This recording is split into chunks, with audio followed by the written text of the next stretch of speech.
আমাদের দেশের স্বরাষ্ট্র উপদেষ্টাকে আপনাদের ভালো নাই লাগতে পারে, কিন্তু আমার কিন্তু ওনাকে অসম্ভব ভালো লাগে। কারণ তিনি অনেক কিউট, সহজ সরল একজন মানুষ। তিনি তরকারিতে কেউ মাংসে আলু বেশি দিলে ধরে ফেলতে পারেন, কিন্তু দেশে প্রতিদিন যেই পরিমাণ অপকর্ম হচ্ছে, ওসমান হাদির সাথে কি কাহিনীটা ঘটে গেল, অথচ সেই সব আসামিদের তিনি ধরতে পারেন না। শুধু তিনি পারে অপারেশন ডেভিল হান্ট ঘোষণা দিতে, আর পারে অমুকে ধরিয়ে দিতে পারলে পুরস্কারের ঘোষণা দেওয়া। এমন একজন কিউট, সহজ সরল স্বরাষ্ট্র উপদেষ্টা থাকলে দেশে আর কি লাগে? এমন কিউট একজন মানুষ পেয়েও আপনারা এভাবে তাকে নিয়ে সমালোচনা করেন ভাই। সেদিন দেখলাম এক সাংবাদিক তাকে তফসিল নিয়ে প্রশ্ন করছিল, আইন শৃঙ্খলা নিয়ে প্রশ্ন করছিল, কিন্তু তিনি সেই প্রশ্ন শুনে বললেন, আমি এখন এটা বলবো না, আমি এখন বলবো যে পেঁয়াজের যে দামটা, একদিনে পেঁয়াজের দাম ৩৫ টাকা বেড়ে গেল, এটা কিভাবে সম্ভব?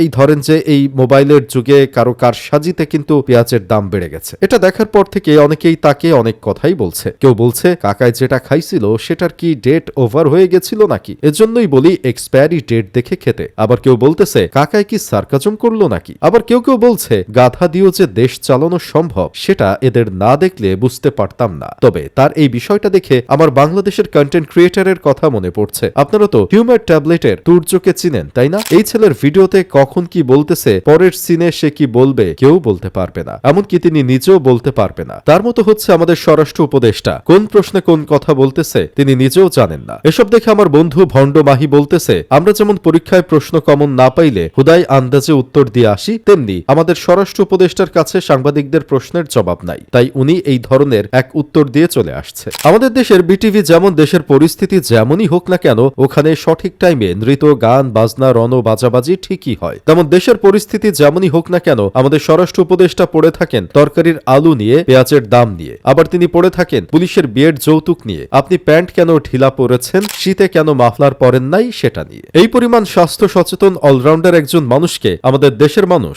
স্বরাষ্ট্রমন্ত্রী হিসেবে পেয়েছে, তারপরেও আপনারা কেন তাকে নিয়ে নানান ধরনের কথা বলেন সেটাই মাঝে মাঝে বুঝি না। তবে ভাই, আমাদের স্বরাষ্ট্র উপদেষ্টা যেভাবে পেঁয়াজ আলু নিয়ে মাথা ঘামিয়েছেন এই কয়দিন, তার বন্ধুরা কি তাকে জাহাঙ্গীর আলু বলে ডাকে না? আমি এমন করলে আমার বন্ধুরা এতদিন আমার নাম আলু পেঁয়াজ দিয়ে ফেলতো। তবে তার পেঁয়াজ আলুর খোঁজ খবর নেওয়া দেখে মনে হচ্ছে বাণিজ্য উপদেষ্টার সাথে তার কাজ এক্সচেঞ্জ হয়ে গেছে। স্বরাষ্ট্র উপদেষ্টার কাজ বাণিজ্য উপদেষ্টা দেখবে, আর বাণিজ্য উপদেষ্টার কাজ স্বরাষ্ট্র উপদেষ্টা দেখবে। আপনাদের একবার বলছিলাম না যে সব সম্ভবের দেশ হচ্ছে এই বাংলাদেশ? আসলেই এটাই সত্য। তবে সত্য কথা কি জানেন, একজন সাবেক র্যাব সদস্যের কাছে যেই পরিমাণ তথ্য আছে সেই পরিমাণ তথ্য একজন প্রশাসন কর্মকর্তা বা স্বরাষ্ট্র উপদেষ্টার কাছেও নাই। তারা আবার দেশের আসামি ধরবে কেমনে, জনগণকে প্রোটেক্ট করবে কেমনে? স্বরাষ্ট্র উপদেষ্টা যেহেতু এত পেঁয়াজ আলু নিয়ে চিন্তা করেন, সেহেতু তাকে একটা ভালো বুদ্ধি দেই, এই চেয়ার ছেড়ে দিয়ে আপনি ভ্যানে করে রাস্তায় রাস্তায় সবজি বিক্রি করেন, সেটাই ভালো হবে। আপনাকে দিয়ে আসলেই এটাই হবে, দেশ চলবে না।